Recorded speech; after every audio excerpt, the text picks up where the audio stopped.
ಸ್ಯಾಂಡಲ್ವುಡ್ಗೆ ಗ್ರ್ಯಾಂಡಾಗಿ ಲಾಂಚ್ ಆದಂತಹ ಹೀರೋ ರಾಣಾ ಅವರು. ಆದರೆ ಏಕಲವ್ಯ ಸಿನಿಮಾ ಆದಮೇಲೆ 3 ವರ್ಷ ಗ್ಯಾಪ್ ಹಾಕಾಯಿತು. ಆ ಗ್ಯಾಪಲ್ಲಿ ಒಂದು ಮದುವೆ ಕೂಡ ಮಾಡ್ಕೊತಾರೆ. ಈಗ ಸಿನಿಮಾ ಅನೌನ್ಸ್ ಮಾಡಿದ್ದಾರೆ, ಅದೇ ಏಳು ಮಲೆ ಅನ್ನುವಂಥದ್ದು. ಟೈಟಲ್ ಟೀಸರ್ ಇವತ್ತಷ್ಟೇ ರಿಲೀಸ್ ಆಯಿತು. ಸೊ ಅವ್ರನ್ನೇ ಮಾತಾಡಿಸ್ತಾ ಹೋಗೋಣ.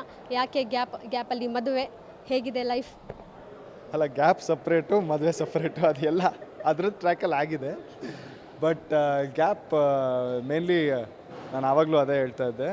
ಗ್ಯಾಪ್ ಅನ್ನೋದು ಇಲ್ಲಿ ಇಂಡಸ್ಟ್ರಿ ಬೇಸಿಕ್ಲಿ ಹೆಂಗೆ ಅಂದರೆ ಎನಿ ಫೀಲ್ಡ್ ಇನ್ಫ್ಯಾಕ್ಟ್ ಒಂದೊಂದು ವಿಷಯನೂ ನಾವು ತುಂಬ ಹುಷಾರಾಗಿ ಮಾಡಬೇಕು.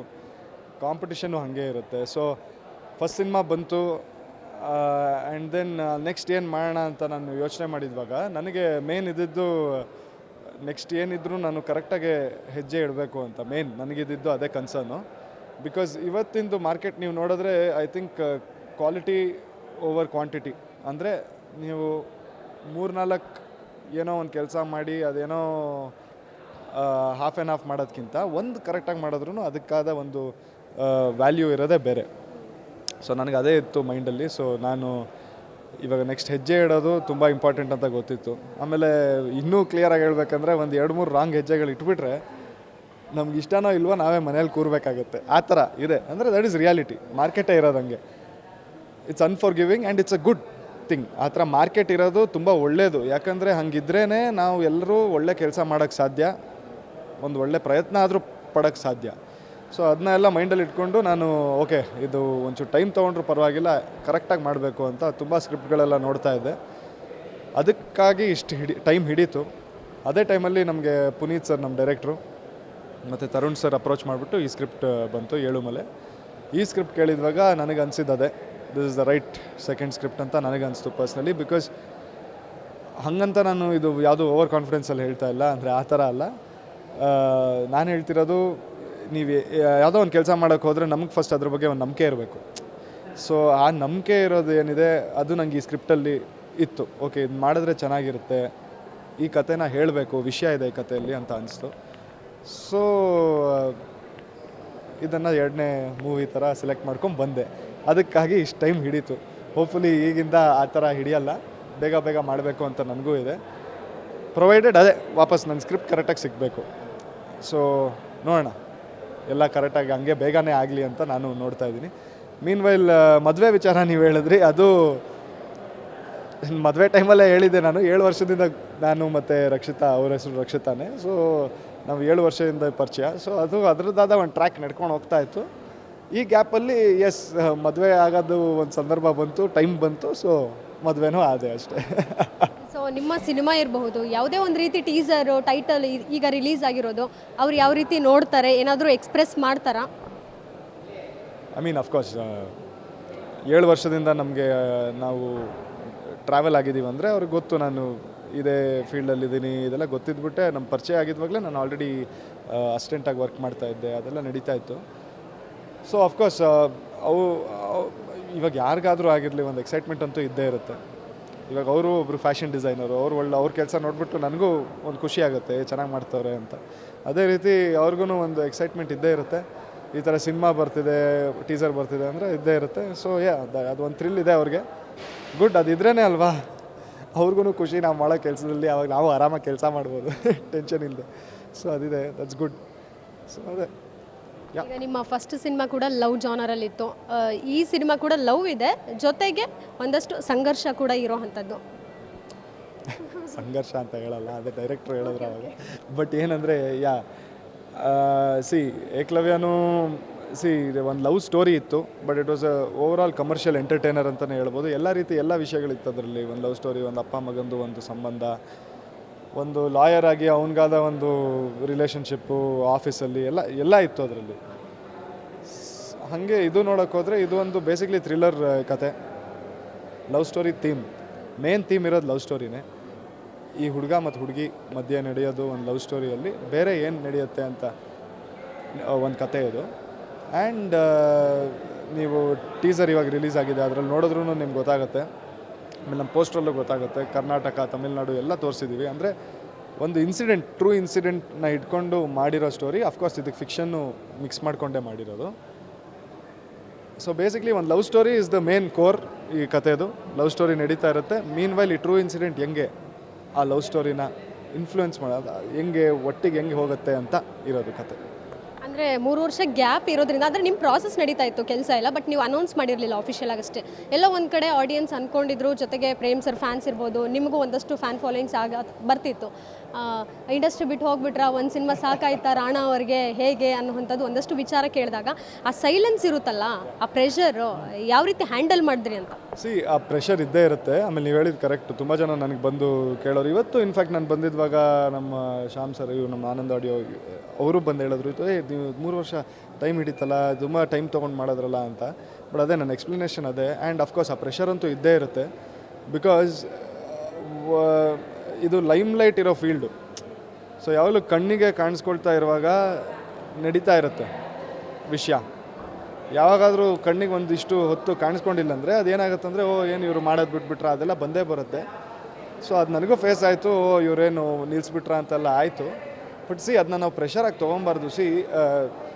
ಮೇ ಬಿ ಅರೌಂಡ್ ಒಂದು 10 ವರ್ಷ ಹಿಂದೆ ಅದು ತುಂಬ ಒಂದು ವ್ಯತ್ಯಾಸ ಆಗಿರೋದು. ಯಾಕಂದರೆ ಆವಾಗ ಮಾರ್ಕೆಟ್ ಬೇರೆ ಇತ್ತು, OTT ಇರಲಿಲ್ಲ.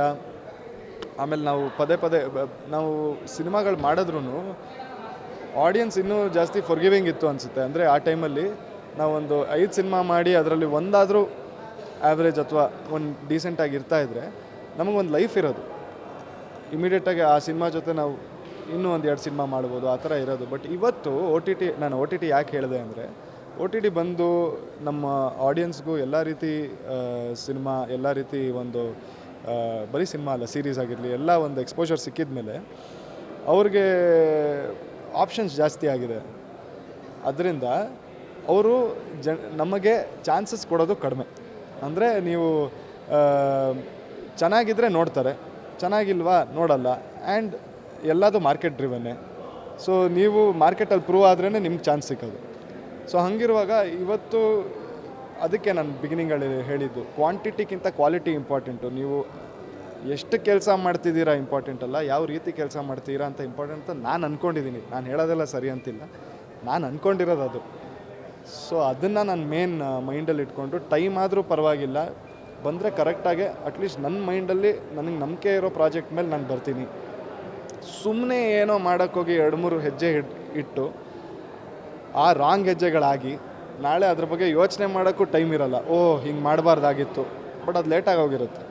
ಅದಕ್ಕಿಂತ ಪರವಾಗಿಲ್ಲ, ಟೈಮ್ ತೊಗೊಂಡೆ ಮಾಡೋಣ ಅಂದ್ಕೊಂಡೆ ಮಾಡಿ. ಏಳುಮಲೆ ಅನ್ನುವಂತಹ ಟೈಟಲ್ಗೆ ಆ್ಯಪ್ಟ್ ಆಗಿರುವಂತಹ ವ್ಯಕ್ತಿಗಳನ್ನು ಇವತ್ತು ಕರೆಸಿದ್ರಿ. ಒಂದು ಪ್ರೇಮ್ ಸರ್, ಇನ್ನೊಂದು ಶಿವಣ್ಣ ಸರ್. ಲಾಂಗ್ ಹಿಡಿಯೋರು, ಲಾಂಗ್ ಹಿಡಿಸೋರು, ಔಟ್ ಆ್ಯಂಡ್ ಔಟ್ ಮಾಸ್. ನೀವು ಯಾವಾಗ ಆ ರೀತಿ ಲಾಂಗ್ ಹಿಡಿಯೋದು? Hopefully soon. ನನಗೂ ಕಮರ್ಷಿಯಲ್ ಸಿನಿಮಾ ಮಾಡೋದು ಎಲ್ಲರಿಗೂ ಇಷ್ಟ, ನನಗೂ ಇಷ್ಟ. And at the end of the day commercial ಅನ್ನೋದು ಒಂದು ಪದ ಇದೆ ನೋಡಿ. ನಾವು ನನಗೇನು ಅನ್ಸೋದಂದರೆ, ನೀವು ಒಂದು ಸಿನಿಮಾ ಮಾಡಿ ಅದು ಮ್ಯಾಕ್ಸಿಮಮ್ ಆಡಿಯನ್ಸಿಗೆ ರೀಚ್ ಆಗ್ತಾ ಇದ್ದರೆ ಅದು ಕಮರ್ಷಿಯಲ್ ಸಿನಿಮಾನೇ. ಅಂದರೆ ಎಲ್ಲರಿಗೂ ಜಾಸ್ತಿ ಆಡಿಯನ್ಸ್ಗೆ ಇಷ್ಟ ಆಗೋ ಥರ ಸಿನಿಮಾ ಇದ್ದರೆ, ಒಂದು ಫ್ಯಾಮ್ಲಿ ಆಗಿರಲಿ, ಒಂದು ಸ್ಟೂಡೆಂಟ್ಸ್ ಆಗಿರಲಿ, ಹಿರಿಯರಾಗಿರಲಿ, ಎಲ್ರಿಗೂ ಅದು ಮುಟ್ತಾ ಇದೆ, ಎಲ್ರಿಗೂ ಇಷ್ಟ ಆಗ್ತಿದೆ ಅಂದರೆ ಅದು ಕಮರ್ಷಿಯಲ್ ಸಿನಿಮಾನೇ ಆಯಿತು. ಅಂದರೆ ನಿಮ್ಮ ಕಮರ್ಷಿಯಲಿ ಎಲ್ಲರಿಗೂ ರೀಚ್ ಆಗಿದೆ ಅಂತ. ಸೊ ಎಸ್, ಬಟ್ ನೀವು ಹೇಳೋದು ಅರ್ಥ ಆಗ್ತಿದೆ, ಸ್ವಲ್ಪ ಮಾಸ್ ಓರಿಯೆಂಟೆಡ್ ಅಂತ ಅದು ಮಾಡಬೇಕು. ಅಗೇನ್ ಅಲ್ಲೂ ನಂದಾದ ಒಂದು ಥಿಂಕಿಂಗ್ ಇದೆ.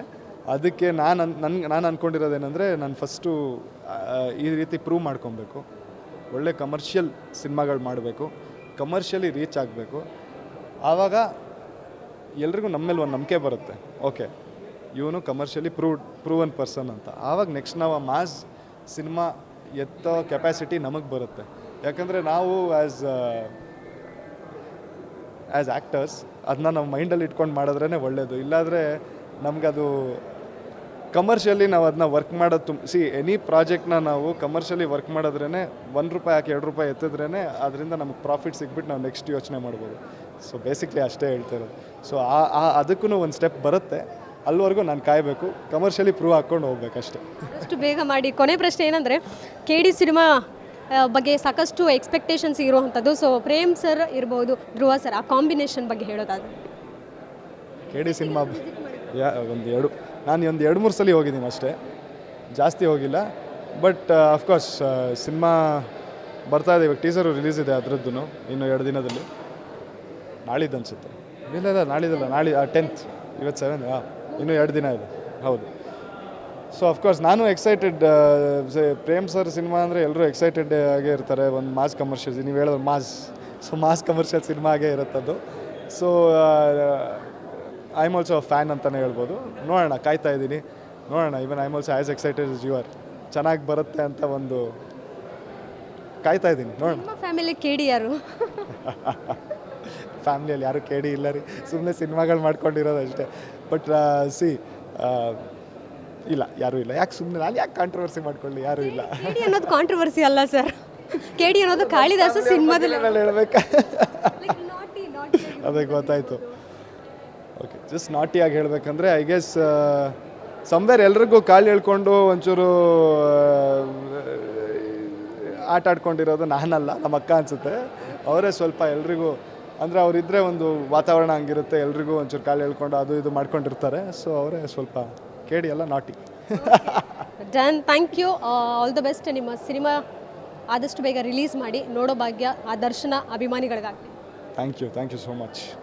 ಸೊ ಇದಿಷ್ಟು ನಟ ರಾಣಾ ಅವರ ಮಾತಾಗಿತ್ತು. ಕ್ಯಾಮ್ರಾ ಪರ್ಸನ್ ರೂಪೇಶ್ ಜೊತೆಗೆ ಕೀರ್ತಿ ಪಾಟೀಲ್, ಗ್ಯಾನ್ಚಿ ನ್ಯೂಸ್, ಬೆಂಗಳೂರು. ಗ್ಯಾರಂಟಿ ನ್ಯೂಸ್, ಸುದ್ದಿ ಖಚಿತ, ನ್ಯಾಯ ನಿಶ್ಚಿತ.